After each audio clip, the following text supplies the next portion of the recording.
attitude. Dis Amen avec moi. Amen. Alléluia. Ta promptitude accélérera ton attitude. Amen. Il est écrit, c'est bon, Amen. Je veux bénir le nom du Seigneur. Quand j'ai donné ce thème-là, je ne sais pas, le Seigneur m'a inspiré à me donner, puis je me suis posé la question de savoir, mais les gens ont commencé à dire que quel thème encore il est allé chercher. Je ne l'ai pas cherché, il me l'a donné. Alléluia. Ta promptitude accélérera ton attitude. Quand on prend par exemple le dictionnaire, ce qu'on appelle le mot promptitude dans le dictionnaire, c'est quoi? C'est la qualité qui fait qu'on ne met aucun délai à commencer ou à exécuter quelque chose. Donc c'est une qualité, c'est la qualité de quelqu'un qui agit rapidement ou de celui qui exécute rapidement quelque chose. Amen. Donc le mot promptitude a fait, sa signification c'est cela. C'est quelqu'un qui exécute ou bien qui agit automatiquement lorsqu'il entend ou bien lorsqu'il doit faire quelque chose. Il ne met pas de délai à cela.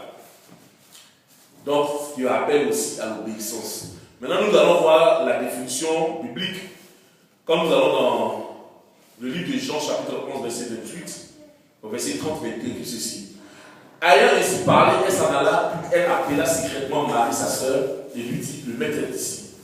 Il te demande. Dès que Marie lui entendu, elle se leva promptement et alla vers lui. Dis Amen. Donc, la promptitude, que ce soit dans le dictionnaire et que ce soit dans la Bible, ont la même signification. Ça dit que c'est une personne qui ne met pas de délai à agir, qui agit automatiquement, qui ne met pas de réticence dans ses affaires, ou bien qui ne raisonne pas. Quand tu as l'envie de faire quelque chose, ou bien qu'elle doit faire quelque chose, elle s'exécute automatiquement. Tu es d'accord avec moi? Amen. Dis Amen. Nous allons prendre le livre de Genèse, le chapitre, c'est le modèle de base, Genèse chapitre 18, à partir du verset 1 au verset 15. Il est écrit ceci. L'Éternel lui apparut parmi les chaînes de Mamré, comme il était assis à l'entrée de sa tente pendant la chaleur du jour. Alléluia. Quand je lis ce chapitre, ça me permet de comprendre que souvent, il y a des temps, ça veut dire qu'il y a des moments qui sont favorables, propices à la rencontre de Dieu avec un homme. Alléluia. Parce que quand tu regardes dans le livre de Genèse, tu vois que la Bible déclare non, que sur le coup du soir, Dieu est descendu dans le jardin d'Éden. Et tu vois que là aussi on dit, l'Éternel lui a parlé par les chaînes de Mamré, comme il était assis à l'entrée de sa tente pendant la chaleur du jour. Alléluia. Souvent, il est important pour un homme de pouvoir se soustraire un peu des hommes, pour pouvoir avoir une connotation, pour pouvoir avoir c'est-à-dire avoir une connexion plutôt avec l'Éternel, pour que Dieu te parle, pour que Dieu se révèle à toi. Souvent, les gens, ils sont en train de m'écrire sur Facebook, je ne réponds pas, ou bien quoi. Ils me disent, mais je te vois connecter, mais tu ne veux pas, tu ne me parles pas. Je dis, je suis en train de prier. Et il y a d'autres personnes qui me disent, mais apôtre, tu es en train de parler, je dis, je suis actuellement en langue, pendant que je parle là. Toi, tu es sur Facebook, ta bouche, tu fais quoi avec ta bouche, tu ne parles pas. Ce sont tes doigts qui parlent. Donc, en ce moment-là, qu'est-ce que tu fais? Parle en langue. Ça te permettra de faire au moins peut-être 5 à 10 heures de prière. Les 10 heures que tu passes sur Facebook. Ah, il y a une qui me dit, ah, d'accord. Ah non, mais parce que la Bible doit prier en tout lieu. Pendant le temps que je suis même en train de regarder ma télé, mon intelligence est en train de. Je suis assis, je fais quoi? Mais je suis en langue. Amen. Quand nous prions en langue, c'est le mystère de l'Éternel. Alléluia. Alléluia. Amen. Donc, il est important que tu puisses avoir cette connexion avec le Seigneur. Les amis déclarent qu'il leva les yeux et regarda, et voici 3 hommes étaient debout près de lui, qu'elle les vit courir au devant d'eux, depuis l'entrée de Satan et se prosterna en terre. Ça m'étonne quand même. Au verset 1, on dit, l'Éternel lui a parlé. Et après, quand il lève les yeux, c'est 3 hommes qui voient. Pourquoi Dieu lui apparaît? Et puis maintenant, quand lui il lève ses yeux, c'est 3 hommes qui sont devant lui. Pousse encore, papa.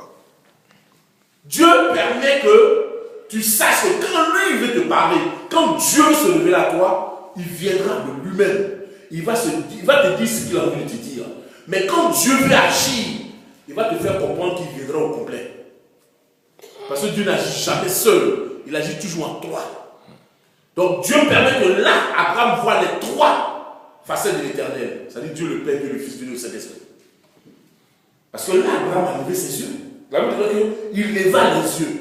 Donc là, maintenant, ça ne devient plus un esprit, mais ça devient maintenant physique. Or, quand ça devient physique, Dieu prend la forme physique que tu peux comprendre. Ce n'est plus une forme spirituelle, mais une forme physique. Parce que tu es chair. Mais pendant le temps qu'Abraham était assis sous la chaîne de Mamré, il était fatigué. Donc Dieu lui apparaît en esprit. Là, sous la forme de Dieu. Mais quand il lève les yeux, maintenant Dieu se dessine en forme physique, mais de trois personnes. Abraham a compris que là, comment Abraham a fait pour savoir qu'ils étaient des dieux? Dieu ne lui a pas dit, mais voici, je suis devant toi. Parce que quand tu lui dis, tu ne vois pas que Dieu lui a parlé. Mais là, Abraham a compris en lui-même que c'est celui que j'ai vu dans mon esprit qui est devant moi maintenant, toi. Parce que quand je l'ai entendu qu'il m'a appelé, il m'avait dit quelque chose qu'il est Dieu. Et quand je lui ai demandé son nom, il m'a dit quoi? Je suis. Donc s'il est devant moi, pourquoi est-ce que je le vois dans mon esprit et maintenant je vois toi? Donc, pour te dire ce matin que quoi? Dieu va te parler. Dieu va se révéler à toi. Mais pour que Dieu agisse, Dieu prendra toujours des formes humaines. Ça peut être ton voisin, ça peut être ta tante, ça peut être ton cousin, ça peut être ton pasteur, ça peut être qui que ce soit. Mais Dieu va se révéler à toi au travers de certaines situations, de certaines circonstances ou bien de certaines personnes. Mais si tu n'as pas la manière de capter, tu rates. C'est ce qui fait que beaucoup de chrétiens ratent. Parce qu'on peut même mépriser le plus petit de l'église. Je me souviens une fois, j'avais dit quelque chose. J'ai dit, je disais, on a vu un enfant, j'étais avec mon épouse, et puis on a vu ce jeune homme-là.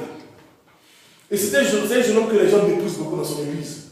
Et pendant tout le temps du remue-ménage que les gens étaient en train de faire, pendant tout le temps que les gens parlaient, disaient du mal, on n'a pas entendu pour cet enfant-là son nom. Or, cet enfant-là, si lui pouvait dire quelque chose allait se passer, il s'appelle Manuchi. Personne. Dans l'église où il y a personne. Mais on n'a pas entendu son nom dans toute l'histoire qui s'est passée. J'ai dit à mon époux, j'ai dit ce petit-là. Les gens le méprisent. Mais ce que Dieu va faire avec lui, ça va les étonner. Parce que souvent, tu peux être quelque part. Mais le fait que tu sois là, les gens te regardent comme ils ont envie de te voir. Parce que chacun a sa manière de voir. Moi, je peux regarder quelqu'un, puis je vais te voir, et dire, ah, mais quand je vois ma fille, Céline Sarah, vraiment, je vois que c'est une belle femme. L'autre va dire, non, t'as vu quoi? Ça dépend des yeux de chacun et de l'appréciation de chacun. C'est peut-être que les blancs disent que les couleurs et puis les coups ne se discutent pas. Amen. Il leva les yeux et regarda. On dit il regarda. Il faut regarder. Et voici trois hommes étaient debout près de lui. Quand il les vit, courut au devant d'eux, depuis l'entrée de sa tente et se prosternant en terre. Qui lui a dit qu'il se prosterne? Parce que pour que tu puisses te prosterner, il faut qu'on te dise ce qui est devant toi. Et Abraham, le grand Abraham, s'est prosterné. Et il dit, Abraham dit, Seigneur, si j'ai trouvé grâce à tes yeux, ne passe pas. Ne passe point, je te prie loin de ton serviteur. Abraham ne parle pas, il dit pas, vous mes seigneurs. Il dit Seigneur, c'est-à-dire qu'il parle au singulier, non au pluriel. Or, pourtant, on dit toi. Mais Abraham parle au singulier parce qu'il sait que c'est le Dieu qui l'a vu dans son esprit, qui est devant lui en toi. Il dit, si c'est toi que j'ai vu dans mon esprit, je sais que c'est toi qui es devant moi. Ne passe pas sans que moi, Abraham, je ne sois béni. Alléluia. Il dit, permettez. Maintenant, il vient au troisième, il prend la fond 3. Il dit, permettez qu'on apporte un peu d'eau pour vous laver les pieds et reposez-vous sous ce tas. Parce que là, il ne peut plus dire, je vais te laver le pied. Il y a 3 personnes qui sont là, avec 3 pieds, 2 paires, pour ne pas dire 3 paires de pieds. Donc, il ne peut pas laver un seul pied. Il précise maintenant, permettez que. Il s'adresse maintenant aux 3. Alléluia. Donc, il dit, j'irai prendre un morceau de pain pour fortifier votre cœur. Après quoi, vous continuerez votre route, car c'est pour cela que vous passez près de votre serviteur et répondez, faites comme tu l'as dit. Pourquoi il dit ça pour que vous passez près de votre serviteur? Abraham dit, je vais prendre un peu de pain pour fortifier votre cœur. Mon ami, si tu n'as pas de pain de vie dans ta vie, tu ne pourras jamais avoir une véritable fortification. C'est-à-dire, on peut venir t'encourager quoi que ce soit. Mais le vrai pain de vie, c'est la parole de Dieu. Dieu. Quand tu reçois cette parole-là, elle te fortifie, elle te donne une fortification intérieure qui réjaillit sur l'extérieur. Alléluia. Après, vous allez prendre cela. Après, quand vous continuerez votre route. Car c'est pour cela que vous passez près de votre serviteur. Il répondit, fais comme tu l'as dit. Et là, c'est les trois qu'on parle ensemble. Parce qu'il est écrit au pluriel. Ils répondirent, fais comme tu l'as dit. Abraham alla promptement dans sa tente vers Sarah et il dit, vite 3 mesures de fleurs de farine pétrie et fais des gâteaux. Et Abraham courut à son troupeau, prit un veau tendre et bon, et le donna à son serviteur qui se hâta de l'apprêter. Abraham est allé promptement. C'est-à-dire qu'il a entendu la parole. Fais comme tu as dit. Abraham n'a plus, c'est-à-dire qu'il n'a pas attendu encore, il n'est plus resté là pour bavarder. Et le problème des chrétiens se résume à ça. Quand nous les chrétiens, nous entendons une voix, ou bien lorsque nous voulons faire quelque chose, nous voulons toujours demander conseil d'abord. Quand je me sens poussé à faire quelque chose, je n'ai pas besoin de la vie de Paul, Y, P, X. Une fois, je me souviens, Dieu me donne une révélation. J'avais envie de faire quelque chose et puis je vais demander à mon père spirituel le comment c'est vrai. Il dit, mais voilà, j'ai un cœur de faire tel truc. Mais vraiment, il dit d'aller. Il dit, qui travaille. Il dit, ah, on dirait que c'est le Seigneur. C'est vraiment, ça fait des jours, c'est dans mon cœur.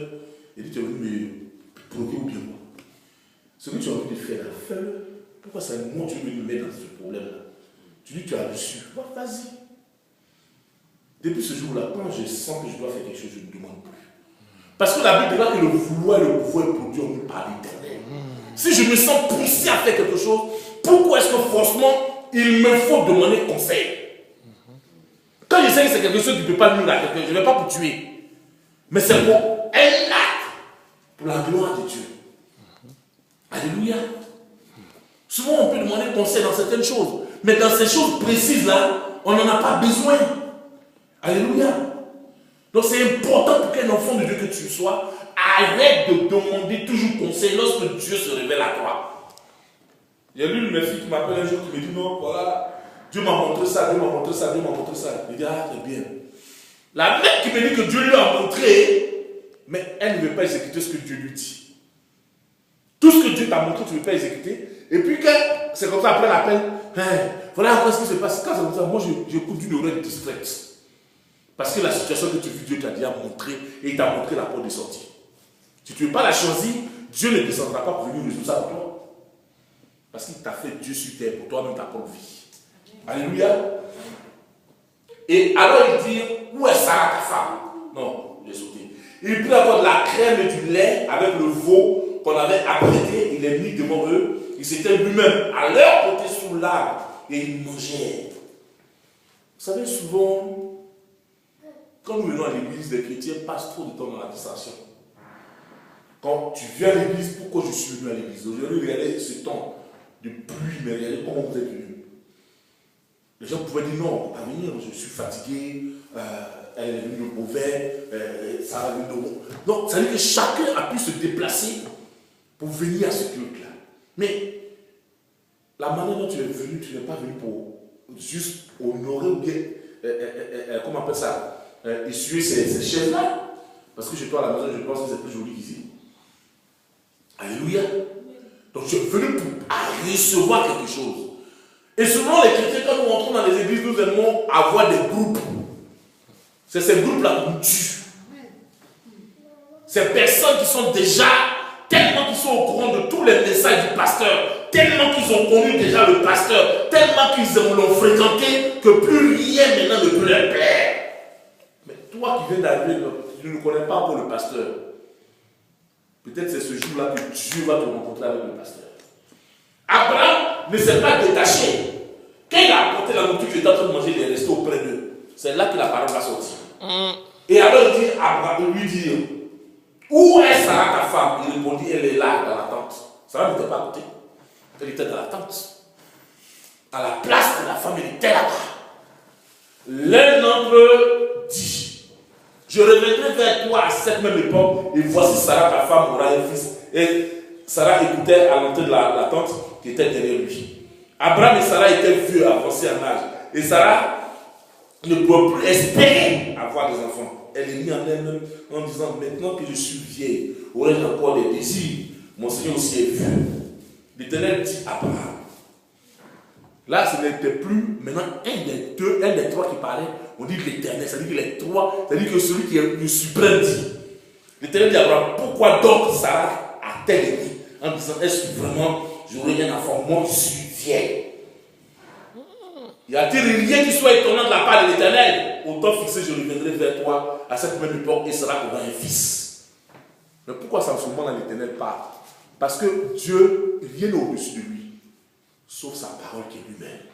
Donc Dieu fait sa parole pour l'accomplir.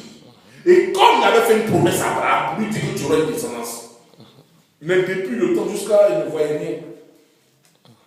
Donc là, quelque chose va se passer. Et alors, Sarah mentit en disant, je n'ai pas ri, car elle eut peur. Mais il dit au contraire, tu as ri. Pourquoi est-ce que l'Éternel le reprend pour dire tu as ri? Pour ne pas qu'il y ait une condamnation sur sa vie. Parce que lui, il veut la bénir. Donc il brise cela. Étant Dieu. Il dit, ces hommes se levèrent pour partir et regardaient du côté de Sodome. Abraham avec eux, Allah avec eux pour les accompagner. Alléluia, dis Amen. Quand ta rencontre avec Dieu ne peut pas être la même chose que la rencontre que tout le monde a eu avec Dieu. Il y a d'autres, c'est sur invitation qui sont venus à l'église. Il y a d'autres, c'est pour une veillée. Il y a d'autres, c'est lors qu'ils ont été déçus par un homme. Il y a d'autres, c'est parce que leur femme les a abandonnés. Il y a d'autres, parce qu'ils étaient malades. Mais chacun viendra toujours vers l'Éternel à cause d'une occasion. Alléluia. Mais en cela, ça veut dire que le fait que je sois venu de cette manière à l'église, je n'ai pas besoin d'avoir des groupes. Parce que je sais ce qui m'a conduit là. Donc je dois rechercher ce Dieu qu'on m'attend parler de lui. Job dit, j'ai entendu parler de toi, mais aujourd'hui mes yeux t'ont vu. Il faut que tu le voies, il faut que tu le rencontres, il faut que tu l'expérimentes pour que tu puisses témoigner. Pour dire que ce Dieu que j'ai tant recherché a résolu mon besoin. Alléluia. Je ne pourrais plus dire que les chrétiens n'ont pas de problème, ils ont des besoins. Et ce besoin-là, Dieu a répondu promptement à cela. Alléluia. Donc, Abraham connaissait son besoin. Dieu l'a appelé pour dire, quitte ta patrie et ta famille, va là où je vais te montrer. Il s'en va, et jusqu'au jour de jour, il ne voit rien. Pourtant, il va avoir faim. Alléluia. L'appel d'Abraham se passe dans le livre de Genèse chapitre 12. Genèse chapitre 12, verset 1a. L'Éternel dit à Abraham, va-t'en de ton pays, de ta patrie, et de la maison de ton père, dans le pays que je te montrerai. Je ferai de toi une grande nation, et je te bénirai, je rendrai ton nom grand, et tu seras une source de bénédiction. Je bénirai ceux qui te béniront, je maudirai ceux qui te maudiront, et toutes les familles de la terre seront bénies en toi. Abraham partit comme l'Éternel lui avait dit. Et l'autre partit avec lui. Abraham était âgé de 75 ans lorsqu'il sortit de Charan. Abraham prit Sarai, sa femme, et l'autre fils de son frère, avec tous les biens qu'il possédait et les serviteurs qu'il avait acquis à Charan. Il est parti pour aller dans le pays de Canaan, il est arrivé au pays de Canaan. Abraham parcourt le pays jusqu'au lieu nommé Sichem, jusqu'au chef de Morée. Les Cananéens étaient alors dans le pays. L'Éternel apparut à Abraham et dit, je donnerai ce pays à ta postérité. Et Abraham partit là un hôtel à l'Éternel qui lui était apparu.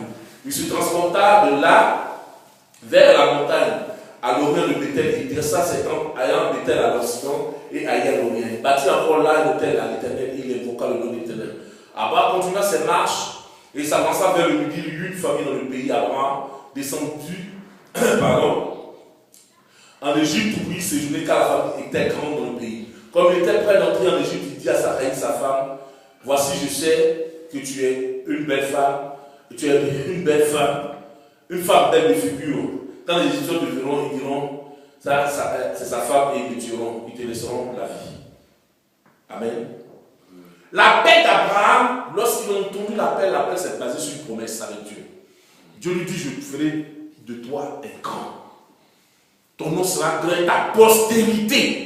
Donc Dieu lui fait une promesse pour dire que je vais te donner des enfants. Abraham entend cela, il obéit parce que c'est quelque chose qu'on vient de lui dire. Quelque chose qu'il entend de quelqu'un qui dit qu'il est le Dieu suprême. Donc le Dieu est capable de tout. Il obéit à la voix de Dieu. Alors Dieu lui dit, le pays où je t'envoie, c'est un pays qui est béni. Abraham a eu dans le pays, il y a la famine. Premier signe, est-ce que Dieu a menti? Deuxième signe, il dit enfant, il n'y a pas enfant. Genèse chapitre 15. Genèse chapitre 15. Genèse chapitre 15, verset 1 à 18. 1 à 18. Il est écrit ceci. Après ces événements, la parole de l'Éternel fut adressée à Abraham. Dans une vision, il dit, ne crains point, je suis ton bouclier, ta récompense sera grande. Abraham répondit, Seigneur, Éternel, que me donneras-tu? Je m'en vais sans enfant, et l'héritier de ma maison, c'est Eliezer de Bélété de Damas. Et Abraham dit, voici, tu m'as pas donné de postérité, et celui qui est né dans ma maison sera mon héritier. Mais pourquoi il dit ça à l'Éternel? Parce que Dieu lui avait dit qu'il va te donner une postérité. Mais depuis le jour où je suis arrivé, car maintenant, il y a eu famille. Il y a tous les trucs. Moi, puis à Sarah, on est vieux maintenant. On essaie de faire même des petites temps, rien ne sort. Donc, Seigneur, ton affaire que tu m'as dit là, c'est comment? Regardez ce que Dieu va faire. Dieu va confirmer cela. Regardez bien. Il est écrit, il dit quoi? Alors la parole de l'Éternel lui fait adresser ici. Ce n'est pas lui qui sera ton héritier, mais c'est celui qui sortira de tes entrailles qui sera ton héritier. Et après l'avoir connu dehors, il dit, regarde, vers le ciel, il compte les étoiles, si tu peux les compter. Et il lui dit, telle sera ta postérité. Abraham eut confiance en l'Éternel qui lui imputa à justice. L'Éternel lui dit encore, je suis l'Éternel qui t'a fait sortir du en Chaldée pour te donner en possession ce pays. Abraham répondit, Seigneur Éternel, à quoi connaîtrais-je que tu le posséderais? Et l'Éternel lui dit, prends une génisse de 3 ans, une chèvre de 3 ans, un bélier de 3 ans, une tourterelle et une jeune colombe. Pourquoi est-ce que tout ce qu'il devait prendre était de 3 ans, 3 ans, 3 ans? C'est les mêmes 3 là qu'il a vu qu'il était assis sur le chien de Marie et il faisait prendre. Alléluia. Parce que le complet chez Dieu, c'est 3. Amen. Et qu'est-ce qui se passe? Les oiseaux de proie, Abraham prit tous ces animaux, les coupa par le milieu, mit chaque morceau l'un vis-à-vis de l'autre, mais il ne partagea pas les oiseaux. Les oiseaux de proie s'abattirent sur les cadavres et Abraham les chassa. Au coucher du soleil, un profond sommeil tomba sur Abraham et voici une frayeur et une grande obscurité vers la saillie. Et l'Éternel dit à Abraham, sache que tes descendants seront étendus dans un pays qui ne sera point à eux, ils seront asservis, on les opprimera pendant 400 ans. Mais je jugerai la nation à laquelle ils seront asservis, ils sortiront ensuite avec de grandes richesses. Toi, tu iras en paix vers tes pères, tu seras enterré après heureuse vieillesse. À la 4e génération, nous revenons ici, car l'iniquité des Amoréens n'est pas encore à son comble. Alléluia. Alléluia.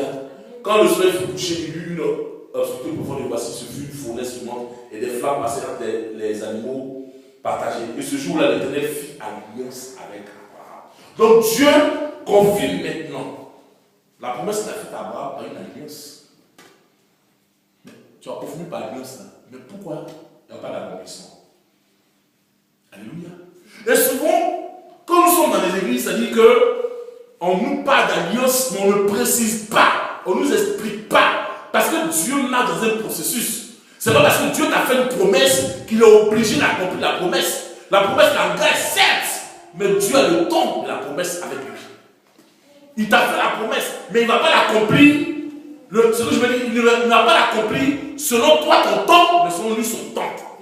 Parce que son temps à lui n'est pas ton temps. Or, quand toi tu as dit que Dieu m'a fait la promesse, mais quand la promesse a été faite, Dieu a commencé maintenant à pouvoir t'épurer pour voir, pour ne pas dire te jauger, pour ne pas dire te peser, te sous-peser pour voir si tu mérites réellement cette promesse qu'il t'a faite. Est-ce que lorsque la promesse viendra, tu ne vas pas changer? Et il a éprouvé Abraham. Il a éprouvé.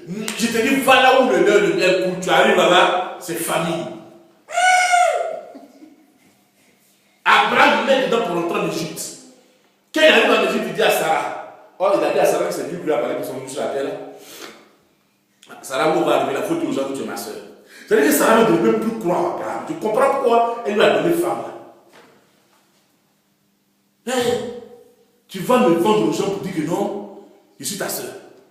Parce que tu n'as pas vu comme de Dieu. Pourtant, tu m'as dit que Dieu t'a dit. Alléluia. Mais tu as observé. Le même Dieu va les sortir pour l'Égypte. Ils arrivent là. Abraham voit encore que les trucs sont en train de tuer. Il n'y a pas, ça rentre de vie. Lui-même, vraiment, là, il n'en sait pas trop. Il y a un problème qui commence. Dieu vient lui parler, il dit attends. Ce que tu es en train de dire là, c'est vrai, mais moi, je vais mourir. C'est Eliezer de Damas qui est né dans ma maison, là, qui va devenir mon héritier. Il dit, c'est pas de ça que je te parle. Il dit, c'est celui qui sortira de tes entrailles. Abraham ne savait pas si que la promesse n'avait pas été accompagnée d'une alliance, parce que l'alliance scelle la promesse. Quand tu as une promesse entre toi et une personne, c'est peut-être raison que quand un homme vient dire à une femme, je vais t'épouser, c'est une promesse. Il ne faut pas tout aller enlever ton caleçon là-bas. Bloque-toi et reste tranquille. C'est la promesse encore. Lorsqu'il a fait la dot, ce n'est même pas encore le temps qu'il puisse te découvrir. Parce qu'il est encore au pré. On appelle ça la pré-alliance. Il est allé devant les parents. C'est la pré-alliance. C'est vrai que la dot est reconnue par Dieu. Mais nous sommes soumis à une autre loi, que la loi des hommes, qui dit que c'est quand on part devant l'autel des hommes qu'on signe papier. Donc, il y a des étapes. Mais quand ces étapes ne sont pas respectées, comment tu veux qu'on te respecte? Il y a des filles dans la rencontre, tu me plais, je veux que tu sois ma fiancée ou bien ma femme. Le lendemain, prends le bagage et je suis pas à la maison. Elle est déjà mariée. Aïe! On a seulement échangé. J'ai dit, il y a un serviteur de Dieu qui me dit que non, oui, il y a une soeur qui est allée lui dire que moi, j'ai dit que j'allais l'épouser, et puis je dis que je ne vais pas l'épouser, et tout ça. Donc lui, il croit que moi, je suis pas un homme qui est sérieux, tout ça. Je l'ai regardé et il dit, toi, tu connais la Bible? Il dit, la seule année que je lui ai dit que je veux l'épouser, il dit oui. J'ai dit, bon, où est-ce qu'elle est mauvais dedans? Il dit, ouais, mais tu t'as dit que tu ne veux pas l'épouser. Il dit, elle t'a dit avant que c'est moi qui t'ai dit que je ne veux pas l'épouser. Il dit, où est-ce qu'elle est mauvais dedans? C'est ma bouche qui est plus pour lui parler, c'est ma bouche qui est plus pour lui tirer. Donc, il n'y a rien de mauvais. Dieu dit à Samuel, consacre Saül sur Israël. Et puis Dieu dit encore à Samuel, j'ai rejeté Saül. Pourquoi tu ne te fâches pas comme Dieu? Ce n'est pas la même bouche de Dieu qui a dit les mêmes choses. Donc si j'ai vu la Bible déclare que celui qui trouve une femme, avant de trouver une femme chercher, j'ai pensé que c'était moi ce que je voulais. Quand je me suis approché, j'ai regardé, ça m'a plu la surface. J'ai dit la parole. Quand j'ai vu l'attitude, le caractère, j'ai compris que c'est pas ce qu'il cherche. J'ai retiré ma parole pour vos problèmes. Je suis obligé de prendre parce qu'il a dit, et c'est ce qui fait le problème dans les églises évangéliques. Parce que tu as dit à une soeur, il faut que tu la prennes forcée. Mais moi, je cherchais un anneau, je vois en face de moi un dragon avec 10 têtes. J'ai fait comment pour couper toutes les têtes jusqu'à ce que ça devienne un anneau. J'ai dit, elle dit 50. Aïe! Mon ami, moi, j'ai pas le temps de ça. C'est pas ça qu'il a demandé, parce que le malais là, Dieu dit quoi? Elle est devenue une seule chair, il n'a pas dit esprit, il dit une seule chair. Donc ça veut dire que l'autre devient ton complémentaire. Ce qui te manque là, elle vient pour ajouter. Et regardez bien.